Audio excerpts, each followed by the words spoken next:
Hey guys, it's Alicia with WTI. If you're looking to maximize your space when you're packing, I want to show you this awesome solution. These are from Eagle Creek, and this is a set of 2 packing cubes.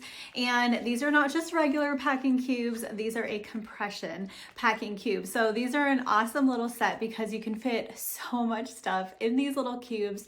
And I love these because it kind of keeps all of your belongings organized. You can separate them by shirts and pants or whatever. So you basically have like little drawers inside your suitcase. So I love that that keeps everything organized when I get to my destination and I'm not looking through everything and pulling everything out. I can just grab the cube that I need. So they are super easy to use. Of course, you just fill them up and close the zipper. And then if you want to use the compression, there is the second zipper that you can go ahead and use to do that. So they flatten up a whole lot and give you a lot of extra space.